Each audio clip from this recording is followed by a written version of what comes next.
నమస్కారం, welcome to Suman TV. నేను గీతాంజలి. 2025వ సంవత్సరం వచ్చేసింది. మరి ద్వాదశ రాశుల్లో జన్మించిన వారి జాతక ఫలితాలు ఏ విధంగా ఉండబోతున్నాయి? మెరుగైన ఫలితాల కొరకు ఎటువంటి పరిహారాలు వారు చేసుకోవాలి?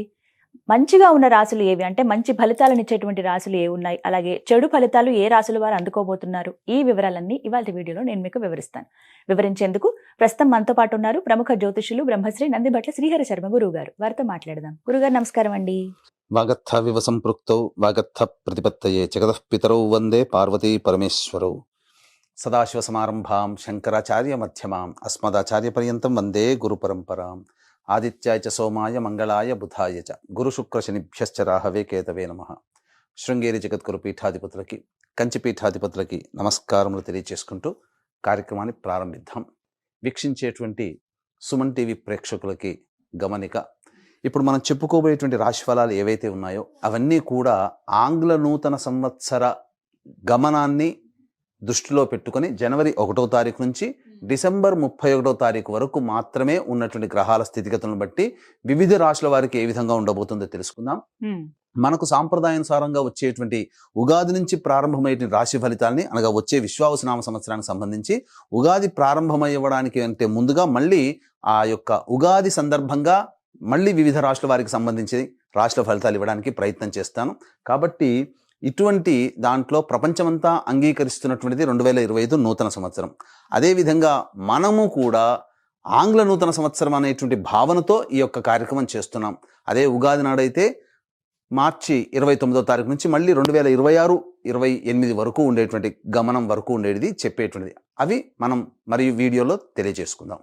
అదే అడగబోతున్నాను గురుగారు. అంటే సాధారణంగా ఒకటే ప్రశ్న అడుగుతారు, ఉగాది కదా అసలు చెప్పాలి జాతక ఫలితాలు అనేవి, ఈ లోపు ఏంటి అంటే ఒక సాంప్రదాయంగా అది కొనసాగిపోతుంది. అంటే మనకేమని చెప్పబడింది అంటే, ధర్మం ఏం చెప్పబడింది శాస్త్రంలో అంటేనమ్మా, ప్రపంచమంతా ఏది ఒక విషయం గురించి ఒక తాటి మీద ఉంటుందో అది ధర్మమే కూర్చుంటుంది, శాస్త్రమే కూర్చుంటుందమ్మా.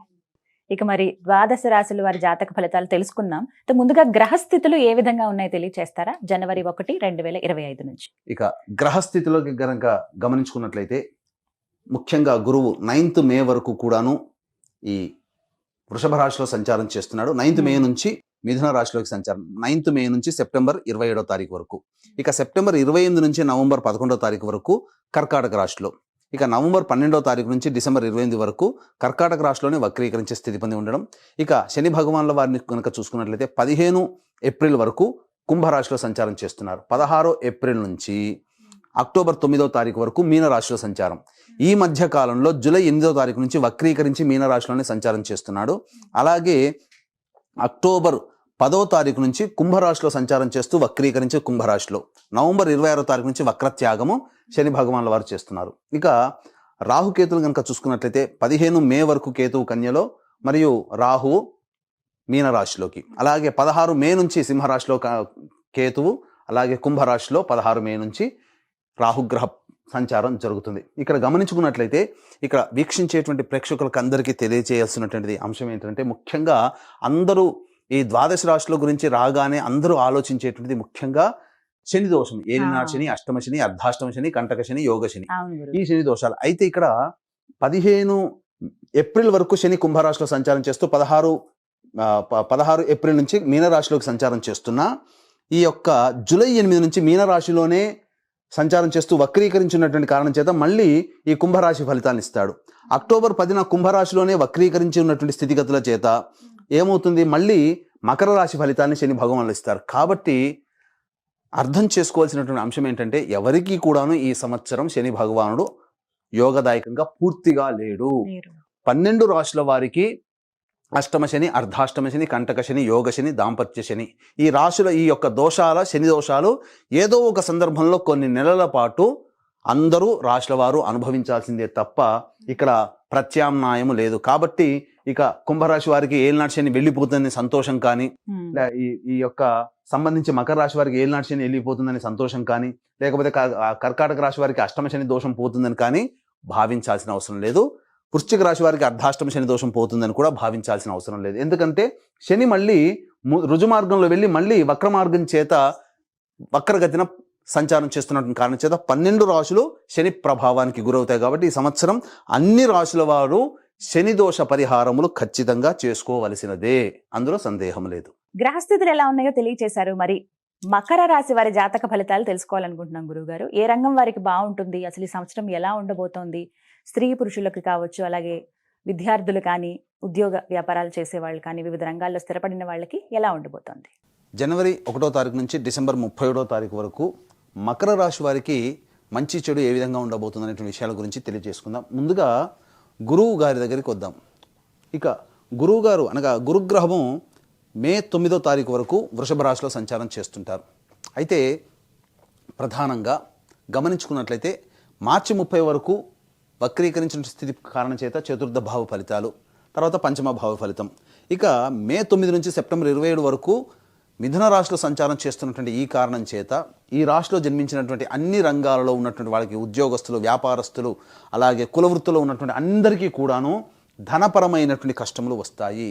మీరు ఈ సమయంలో గనక మే 9 నుంచి సెప్టెంబర్ 27 మధ్యకాలంలో గనక అప్పులు ఎవరికైనా, రుణములు ఎవరికైనా ఇచ్చినా అవి మీ దరికి రావడానికి, అలాగే మళ్ళీ మీరు తిరిగి వసూలు చేసుకోవడానికి నానా యాతనలు పడాల్సినటువంటి పరిస్థితి ఏర్పడుతుంది.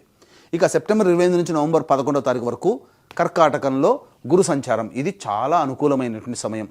కాబట్టి ఏతవాత చెప్పొచ్చేది ఏమిటంటే మే 9 నుంచి సెప్టెంబర్ 27, నవంబర్ 12 నుంచి డిసెంబర్ వరకు మొత్తము ఈ సమయము చాలా మటుకు అనుకూలము కాదు. గుర్తుపెట్టుకోండి.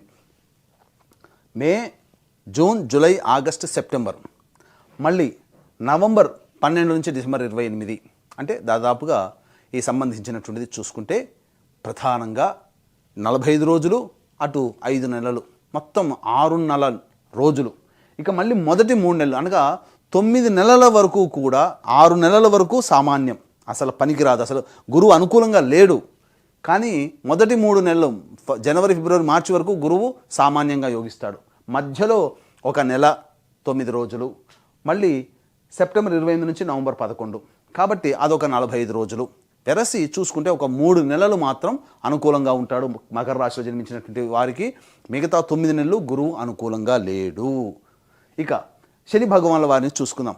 చాలా మటుకు ఈ మకర రాశి వారు సంతోషపడేటువంటి విషయం ఏంటంటే ఏప్రిల్ 14వ తారీఖు నుంచి 15వ తారీఖు తర్వాత అసలు ఏలినాటి శని పోతుంది, హ్యాపీగా ఉంటున్నామని అనుకుంటున్నారు. వాస్తవమే. ఏప్రిల్ 15వ తారీఖు వరకు శని కుంభరాశిలో సంచారం చేస్తూ కుటుంబ శని దోష పరిహారం, ఏలినాటి శని దోషం ఉంటుంది. 16 ఏప్రిల్ నుంచి మీనరాశిలోకి సంచారం చేస్తుంటాడు. అయితే ఈ 16 ఏప్రిల్ నుంచి అక్టోబర్ 9వ తారీఖు వరకు మీనరాశిలో ఉంటాడు శనివారు. కానీ జూలై 8 నుంచి మళ్ళీ వక్రీకరించినటువంటి కారణం చేత ఏప్రిల్ 16 నుంచి మే, జూన్, జూలై 8, కాబట్టి మొత్తము 90 రోజుల్లో ఒక 8 రోజులు తగ్గించుకుంటే 82 రోజులు మాత్రమే మీకు అనుకూలంగా ఉన్నాయి. ఈ యొక్క మకర రాశి వారికి శనివారం అనుకూలంగా ఉంటారు. అంటే గురువు గారేమో 3 నెలలు, శని గారేమో 82 రోజులు, దాదాపు 2.5 నెలలు. కాబట్టి మిగతాదంతా కూడాను శని ఎలా మనకు ఇబ్బంది పెడతాడు మకర రాశి వారికి అని అనుకుంటే, జూలై 8 నుంచి వక్రీకరించినట్టు కారణం చేత కుంభరాశి ఫలితాలు అనగా కుటుంబ శని ఫలితాలు. మళ్ళీ ఇక్కడేమన్నా ప్రశాంతంగా ఉంటాడా అంటే అక్టోబర్ 10 నుంచి మళ్ళీ కుంభంలోనే వక్రీకరిస్తాడు. మళ్ళీ ఏమవుతుంది, జన్మశని దోష పరిహారం ప్రభావాలు కూడాను మీకు కలగ చేస్తున్నాడు. కాబట్టి మకర రాశి వారికి ఏలినాటి శని దోషం ఈ యొక్క 2025 సంవత్సరంలో పోతుంది అనేది కంటే 82 రోజులు మాత్రమే అనుకూలంగా ఉంటాడు. మిగతా సంబంధించినటువంటి అన్ని నెలలు శనివారు అనుకూలంగా లేరు. ఇది గుర్తుపెట్టుకోండి. కానీ రాశ్యాధిపతి కాబట్టి కొంత ప్రభావం మాత్రం తక్కువగా ఉంటుంది. ఇక రాహుకేతుల విషయానికి వద్దాం. రాహు మూడో స్థానంలో 16 మే వరకు, 9వ స్థానంలో కేతు 15 మే వరకు ఉంటారు. కానీ 16 మే నుంచి రాహు కుటుంబ స్థానంలో, అష్టమ స్థానంలో 16 మే నుంచి కేతువు సింహంలో ఉంటారు. కాబట్టి ఏమవుతుంది, ఇటు రాహు కూడాను కొంత యోగిస్తున్నాడు 16 మే వరకు. 16 మే నుంచి మళ్ళీ రాహు కుటుంబ స్థానంలో వస్తాడు. కాబట్టి ఇటు శని ప్రభావం, ఇటు రాహు ప్రభావం బాగోలేదు, కేతువు కూడాను సరిగ్గా లేరు. ఏమవుతుంది, జాతకరీత్యా రాహు, కేతు, శని, గురువులు 4 గ్రహాలు, ప్రధానమైన గ్రహాలు కొన్ని నెలలు మాత్రమే అనుకూలంగా ఉన్నటువంటి కారణం చేత చాలా కష్టములు అనేటువంటివి ఈ యొక్క మకర రాశిలో జన్మించినటువంటి స్త్రీ పురుషులు పొందే అవకాశం గోచరమవుతుంది. కాబట్టి మొక్కవని ధైర్యంతో, ఆత్మవిశ్వాసంతో రాహు యొక్క అనుగ్రహం పొందాలంటే ధైర్యమే ప్రదర్శించాలి. శని యొక్క అనుగ్రహం పొందాలి అనుకుంటే దైవతా ఆరాధన, నిజాయితీగా కష్టపడే తత్వాన్ని పెంచుకోవాలి. గురు అనుగ్రహాన్ని పొందాలి అనుకుంటే పెద్దలని గౌరవించాలి, దైవాన్ని తూలనాడకూడదు. అలాగే ప్రతి పని యందు కూడాను శ్రద్ధతో ఉండాలి. కేతు అనుగ్రహం పొందాలి అని అంటే ప్రధానంగా ఏది వచ్చినా యాక్సెప్ట్ చేసే తత్వంగా ధైర్యంగా ముందడుగు వేయాలి. ఇవి అలవర్చుకుంటే ఈ రాహుకేతులు శని గురువులు ఇచ్చేటువంటి దోషములు తగ్గిపోతాయి. ఇక అంశముల వారీగా మనం వద్దాం. ఉద్యోగస్తులు ప్రథమం. కేంద్ర రాష్ట్ర ప్రభుత్వ ఉద్యోగస్తులకి ఈ యొక్క గురు శని ప్రభావం, ప్రైవేట్ ఉద్యోగస్తులకు కూడా గురు శనిల ప్రభావం అంతంత మాత్రంగా ఉండడం చేత మీరు ఏవైతే ప్రమోషన్స్ ఏ స్థాయిలో ఊహిస్తారో అంతకంటే తక్కువ స్థాయిలో ప్రమోషన్స్ కలుగుతాయి. నిరుద్యోగస్తులకి బాగా కష్టపడితే తప్ప ఉద్యోగం లభించదు. ఈ 2025 సంవత్సరం అంతా కూడా కష్టాలేనంటే ఏమాత్రం కలత చెందకండి. మిగతా గ్రహాలు కూడా అనుకూలిస్తాయి. కాబట్టి ఇక ఉద్యోగస్తులకైతే ఒక ప్రైవేట్ ఉద్యోగస్తులకు ఒక ఆలోచన ఉంటుంది. మరి 2025 సంవత్సరంలో ఎప్పుడు ఉద్యోగ ప్రయత్నం చేయాలి, ఉన్న సంస్థలో పనిచేస్తున్నాం, అభివృద్ధి లేదు, మళ్ళీ కొత్త సంస్థలోకి వెళ్ళాలంటే ఏ సమయంలో ప్రయత్నం చేస్తే కాలం కలిసి వస్తుంది అనే విషయం కనుక తెలుసుకున్నట్లయితే మీకు కొన్ని సమయాలు చెప్తాను సంవత్సరం మొత్తంలో. ఆ సమయంలో మీరు ఉద్యోగం కోసం ప్రయత్నం చేయండి. వేరే సంస్థలో ప్రమోషన్స్తో కూడుకున్నటువంటి ఉద్యోగం కోసం ప్రయత్నం చేయండి. ఖచ్చితంగా దైవానుగ్రహంతో మీరు అనుకున్నది సాధిస్తారు. ఏ సమయం చెప్తాను. మకర రాశిలో జన్మించినటువంటి వారికి మార్చి 13 నుంచి ఏప్రిల్ 12 మధ్య కాలం ఒకటి. ఇక జూన్ 14 నుంచి ఆగస్టు 16వ తారీఖు, జూన్ 14 నుంచి జూలై 15వ తారీఖు వరకు రెండవ సమయం.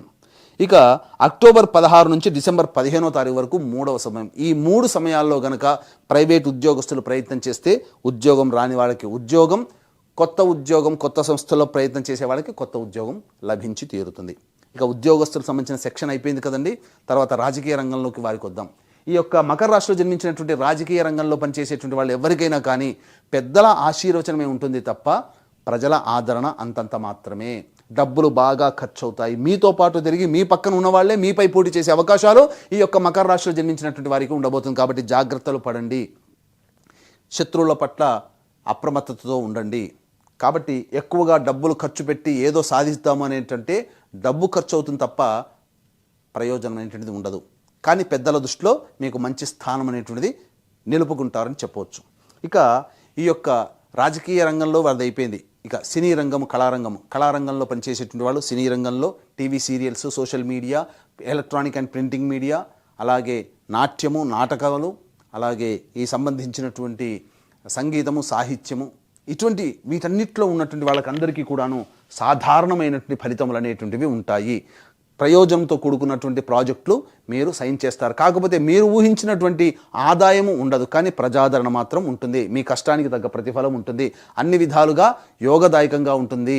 ధైర్యంతో ముందడుగు వేయండి. రాహు మీకు యోగించి మార్కెటింగ్ రంగంలో ఉన్నటువంటి వాళ్ళు కాస్త కష్టాలు పడాల్సి వస్తుంది. టార్గెట్స్ రీచ్ కాక ఇబ్బందులు పడాల్సినటువంటి పరిస్థితి వస్తుంది. ఈ యొక్క మకర రాశిలో జన్మించినటువంటి రైతులు ఎవరైతే ఉంటారో సాధారణమైనటువంటి పంటలను వేసుకోవడమే మంచిది. ఎందుకంటే ఊహించినది ఒకటి, జరిగేది ఒకటిగా ఉంటుంది. కాబట్టి మీకు బాగా తెలిసిన పంటలే మీరు వేసుకొని తద్వారా వచ్చే ప్రయోజనాన్ని మాత్రమే పొందే ప్రయత్నం చేయండి తప్ప ఆశతో కొత్త పంటలు వేస్తే మీకు నిరాశే మిగులుతుంది. ఇక ఈ యొక్క రాశిలో మకర రాశిలో జన్మించినటువంటి వారికి గురువు అనుకూలంగా లేడు, కానీ గురుబలం కూడా అంతంత మాత్రంగానే ఉంది. కాబట్టి రెస్టారెంట్ బిజినెస్, ఫుడ్ సంబంధించినటువంటిది, ఎఫ్ఎంసీజీ రంగము, సూపర్ మార్కెట్లు, జనరల్ స్టోర్స్, పూజా స్టోర్స్, తీర్థయాత్రలు నడిపేవాళ్ళు, పండ్ల వ్యాపారస్తులు, కర్రీ పాయింట్లు నడిపేటువంటి వాళ్ళు, ఎడ్యుకేషనల్ బిజినెస్లో ఉన్నటువంటి వాళ్ళు, జ్యువెలరీ రంగంలో ఉన్నటువంటి వాళ్ళు, ఇలాంటి అన్ని రంగాల్లో ఉన్నటువంటి వారు వ్యాపారం విస్తరణకి సమయం కేటాయించకండి, ప్రయత్నాలు చేయకండి. ఉన్నదాంతోనే వ్యాపారాన్ని నడుపుకునే ప్రయత్నం చేయండి. అద్భుతంగా ఉంటుంది. కొత్త వాటికి ప్రయత్నం చేసి డబ్బులు అప్పుగా తీసుకొచ్చి దాన్ని తీర్చలేక ఉన్న ఆస్తులు అమ్ముకోవాల్సినటువంటి పరిస్థితులు వస్తాయి. కాబట్టి 2025 సంవత్సరంలో మకర రాశి వారికి గురుబలం అంతంత మాత్రంగానే ఉంది. తప్పనిసరి ఇంకా ప్రయత్నం చేయాలండి. చావో రేవో అనుకుంటారా?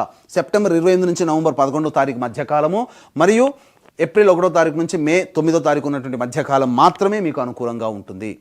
ఇక ఈ సంబంధించినటువంటి రియల్ ఎస్టేట్ రంగంలో ఉన్నటువంటి వాళ్ళు, అలాగే మున్సిపాలిటీ రంగంలో ఉన్నటువంటి వాళ్ళు, ముఖ్యంగా లాయర్ వ్యవస్థలో ఉన్నటువంటి వారు సాధారణమైనటువంటి స్థితిని పొందుతారు. ఇక కొత్త ప్రాజెక్టులు చేపట్టకపోవడమే రియల్ ఎస్టేట్ వాళ్ళకి చెప్పదగినటువంటి సూచన. కాబట్టి వ్యాపార విస్తరణకి అనుకూలంగా కాదు. పాత ప్రాజెక్టులో ఉన్నటువంటి వాటినే కంటిన్యూ చేసుకోవడం, కాలం వెళ్లదీయడం తప్ప వేరే మార్గం కనుక మీరు ప్రయత్నం చేస్తే ఆ మార్గంలో పెట్టే పెట్టుబడి మీకు నిరర్ధకంగా మిగిలిపోతుందని చెప్పవచ్చు. ఇక స్టీల్ రంగంలో ఉన్నటువంటి వాళ్ళు, అలాగే ఐరన్ బిజినెస్ చేసేటువంటి వాళ్ళు, ఇంకా చెప్పాలి అంటే కింది స్థాయి ఉద్యోగస్తులు అనగా 4th క్యాడర్లో పనిచేసేటువంటి ఉద్యోగస్తులు, ఇంకా ముఖ్యంగా ఎడిబుల్ ఆయిల్స్, ఆటో రంగంలో ఉన్నటువంటి వాళ్ళు, ఇసుక సంబంధించినటువంటి వాళ్ళు, ఇసుక బిజినెస్లు, అలాగే ఈ సంబంధించినటువంటి ఈ పెట్రోల్ రంగంలో ఉన్నటువంటి వాళ్ళకి అందరికీ కూడాను సాధారణమైనటువంటి ఫలితాలు ఉంటాయి. కొత్త ప్రాజెక్టులు చేపట్టడానికి సమయం కేటాయించకండి. ఇక ఈ యొక్క రాశిలో జన్మించినటువంటి స్త్రీ పురుషులకి వివాహాది శుభకార్యాలు జరుగుతాయి. 1 ఏప్రిల్ నుంచి మే 9, సెప్టెంబర్ 28 నుంచి నవంబర్ 11వ తారీఖు మధ్యకాలంలో వివాహాలు నిశ్చయమవుతాయి. సంతానం కోసం ప్రయత్నం చేసేటువంటి వాళ్ళకి సంతాన సూచన లభించబోతుంది. ఇది ఒక్కటి యోగదాయకంగా ఉంటుందని చెప్పవచ్చు. ఎట్టి పరిస్థితుల్లో ఈ రాశిలో జన్మించినటువంటి వారు ఎవరికి కూడాను అప్పు ఇవ్వకండి. అప్పు ఇచ్చేటప్పుడు ఆచితూచి స్పందించి ఆలోచన చేసి పెద్దల అనుమతితో మీరు అప్పులు ఇవ్వండి. కొంతవరకైనా మీకు మంచి జరుగుతుంది. ఇక మీ పక్కన ఉన్న వాళ్ళే మీకు గోతులు తవ్వే అవకాశం ఉంటాయి కాబట్టి నరఘోష, నరదృష్టి, శత్రు సమస్యలు ముఖ్యంగా ఎక్కువగా అవుతాయి. ఏమీ లేకపోయినా ఏదో వీళ్ళ దగ్గర చాలా గొప్పగా ఉందని భావించే వాళ్ళే మీ చుట్టుపక్కల ఎక్కువగా ఉంటారు కాబట్టి అప్రమత్తతో వ్యవహరించండి. ఇక ఈ యొక్క రాశిలో జన్మించినటువంటి విద్యార్థులు కష్టే ఫలి అన్నట్టుగా ప్రయత్నం చేయాలి. మీకు మీరే పోటీ తత్వాన్ని పెట్టుకోవాలి. మీరు ఒకరు పోటీగా ఉన్నారు, ఆ పోటీని మనం అధిగమించాలనే తత్వంతో స్ఫూర్తితో కనుక ప్రయత్నం చేస్తే కనీసం విజయమైనా పొందుతారు. జ్ఞాపక శక్తి తక్కువగా ఉంటుంది. పోటీ పరీక్షల యందు కొంత ఇబ్బందికర పరిస్థితులు. అయితే ఏమాత్రమైనప్పటికీ కూడా ఇక్కడ గ్రహబలం అనుకూలంగా లేదు గురువు, కానీ 1 ఏప్రిల్ నుంచి మే 9వ తారీఖు వరకు ఆ మధ్యలో రాసేటువంటి పోటీ పరీక్షల్లో విజయాన్ని పొందుతారు. సెప్టెంబర్ 28 నుంచి నవంబర్ 11 మధ్య కాలంలో విదేశీ యానానికి సంబంధించి, విదేశీ విద్యకు సంబంధించి చేసే ప్రయత్నాల్లో కొంతవరకు మీకు లాభదాయకంగా ఉంటుందని చెప్పొచ్చు. ఇక మిగతా సమయం అంతా కూడాను అనుకూలంగా లేని కారణం ముఖ్యంగా ఈ యొక్క మెడ సంబంధించినటువంటి సమస్యలు, వెన్నుముకకు సంబంధించినటువంటి సమస్యలు, ముఖ్యంగా మోకాల నుంచి పాదాల వరకు ఉన్నటువంటి సమస్యలు, వాటితో అనారోగ్య సమస్యలు అనేటువంటివి పొందుతారు. ఈ యొక్క రాశిలో జన్మించినటువంటి స్త్రీలకి గౌరవ మర్యాదలకి లోటు ఏమీ ఉండదు, కానీ బాధ్యతలు పెరుగుతాయి, కష్టములు పెరుగుతాయి. కాబట్టి జాగ్రత్తగా వ్యవహరించండి, బాధ్యతని పంచే ప్రయత్నం చేయండి. ఇక ఈ యొక్క రాశిలో జన్మించినటువంటి స్త్రీలు ఏదైతే గృహ నిర్మాణం చేసుకోవాలని అనుకుంటారో 1 ఏప్రిల్ లోపల గృహ నిర్మాణానికి అనుకూలతలు ఉంటాయి. ఆభరణాలు కొనుగోలు అనేటువంటిది చేయడానికి ఎక్కువగా డబ్బు ఖర్చు పెడతారు. గృహంలో మార్పులు చేర్పులు చోటు చేసుకుంటాయి. ఇక ప్రధానంగా గృహంలో అశాంతి నెలకొని ఉంటుంది కాబట్టి జాగ్రత్తలు పాటించండి. మీ మాట ఎవరు వినట్లేదనే భావన ఉంటుంది, కానీ వాస్తవానికి మీ బాధ్యతలు ఎక్కువగా ఉండడం వల్ల చికాకులు ఎక్కువగా ఉంటాయని విషయాన్ని ఈ రాశిలో జన్మించినటువంటి స్త్రీలు గమనించుకోవాలి. తర్వాత చెప్పొచ్చేది ఏమిటంటే సామాన్యమైనటువంటి ఫలితాలు మాత్రమే ఈ యొక్క మకర రాశి వారు 2025 సంవత్సరంలో పొందుతారు. ఈ యొక్క ఫలితాలు అనేటువంటివి ఏవైతే మీకు ఈ 2025 సంవత్సరంలో గోచరమవుతున్నాయో అవి మీకు వివాహం అయితే భార్య లేదా భర్త మరియు సంతానం యొక్క జాతక ప్రభావం మీ మీద ఉంటుంది. వివాహం కాకపోతే తల్లిదండ్రులు, తోడబుట్టిన వాళ్ళ జాతక ప్రభావం కూడా మీ మీద ఉంటుంది. కాబట్టి ఈ మకర రాశిలో జన్మించినటువంటి వారు సంపూర్ణంగా మీ యొక్క కోరికలు నెరవేర్చుకోవాలి అనే సదుద్దేశంతో గొప్ప కార్యక్రమానికి 2025 సంవత్సరంలో శ్రీకారం చుట్టబోతున్నాం. ప్రతి నెల ఒక్కొక్క పుణ్యక్షేత్రంలో మీ కుటుంబ సభ్యుల గోత్రనామాదులతో కార్యక్రమాలు జరుగుతాయి. జాతకరీత్యా కలుగు విద్య, వివాహ, ఉద్యోగ, దాంపత్య, సంతాన, అనారోగ్య సమస్యల నివారణతో పాటు శనివారు 12 రాశులని ప్రభావితం చేస్తున్నారు. కాబట్టి గత జన్మ కర్మదోషాలు ఉన్నప్పుడు ఇబ్బందికర పరిస్థితులు కాబట్టి గత జన్మ కర్మదోషాల నివారణ హోమాల్లో భాగంగా సర్వదోష నివారణ పూజల హోమాలు అనేటువంటివి చేయించడం 2025 సంవత్సరంలో ప్రతి నెల మా పీఠ ఆధ్వర్యంలో జరుపుతాయి మీ కుటుంబ సభ్యుల గోత్రనామాదులతో. జనవరి 13వ తారీఖు రోజున శ్రీకాళహస్తిలో కానీ శ్రీశైలంలో కానీ ఈ కార్యక్రమానికి ప్రారంభం. కాబట్టి అవకాశం ఉన్న వాళ్ళు కార్యక్రమం తదనంతరం కాంటాక్ట్ చేసి మీ కుటుంబ సభ్యుల గోత్రనామాదులు నమోదు చేసుకోవచ్చు. అలాగే తండ్రి వైపు, భర్త వైపు 6 తరాలు, తల్లి వైపు, భార్య వైపు 3 తరాల్లో కుటుంబంలో ఏవైనా దుర్మరణాలు ఉన్నా, liver problem, kidney problem, cancer రోగాలతో మరియు 60 సంవత్సరాల లోపల మీ కుటుంబ సభ్యులు ఎవరైనా చనిపోయినా వాటిని పితృదోషం అంటారు. పితృదోష నివారణార్థమే ప్రతి నెల ఒక మంచి రోజున పితృదోష నివారణ కార్యక్రమాలు కూడా జరిపించడం జరుగుతున్నాయి. వాటి కార్యక్రమ వివరాలు కూడా కార్యక్రమ తదనంతరం కాంటాక్ట్ చేసి తెలుసుకోవచ్చు. మకర రాశి వారికి ఏళ్ళనాటి శని కూడా ఉంది కదా గురుగారు. మరి పరిహారాల విషయం మాట్లాడుకుంటే జాతక ఫలితాలు ఇంకాస్త మెరుగ్గా ఉండాలన్నా, శని ప్రభావం తగ్గాలన్నా ఎటువంటి పరిహారాలు చేసుకుంటే బాగుంటుందంటారు? మకర రాశిలో జన్మించినటువంటి వారు ఈ యొక్క సంవత్సరం 2025 సంవత్సరంలో ఏవైనా కానీ అడ్డంకులు, ఇబ్బందులు ఎదురైతే సమస్య నుంచి ఎలా అధిగమించుకోవాలి, దైవానుగ్రహాన్ని ఎలా పొందాలి, ఎటువంటి పరిహారాలు చేసుకోవాలి అనేటువంటి విషయానికి వస్తే ప్రతిరోజు కూడా గుర్తుపెట్టుకోండి. దత్త అష్టకం, కాలభైరవ అష్టకం, అలాగే సుబ్రహ్మణ్య భుజంగ స్తోత్రము, వీలు కుదిరినప్పుడల్లా శివాలయ సందర్శనం, అమ్మవారి దేవాలయ సందర్శనం తరచూ చేస్తూ ఉండండి. చాలా మటుకు సమస్యలు తీరుతాయి. ఇంతటికంటే విభిన్నంగా మీ యొక్క జీవితం ఉందంటే మీ యొక్క జన్మజాతకంలోనే నడుస్తున్నటువంటి గ్రహ దశాంతర దశల ప్రభావాలు. కావున దగ్గరలోని మంచి ఉపాసనా పరులైనటువంటి జ్యోతిషుల్ని సంప్రదించి వారి సలహాలు, సూచనలు కనుక పాటించినట్లయితే మరింత మెరుగైనటువంటి జీవితాన్ని పొందుతారని ఆశిస్తూ సర్వం శ్రీ ఉమామహేశ్వర పరబ్రహ్మార్పణమస్తు. వివరించారండి, ధన్యవాదాలు.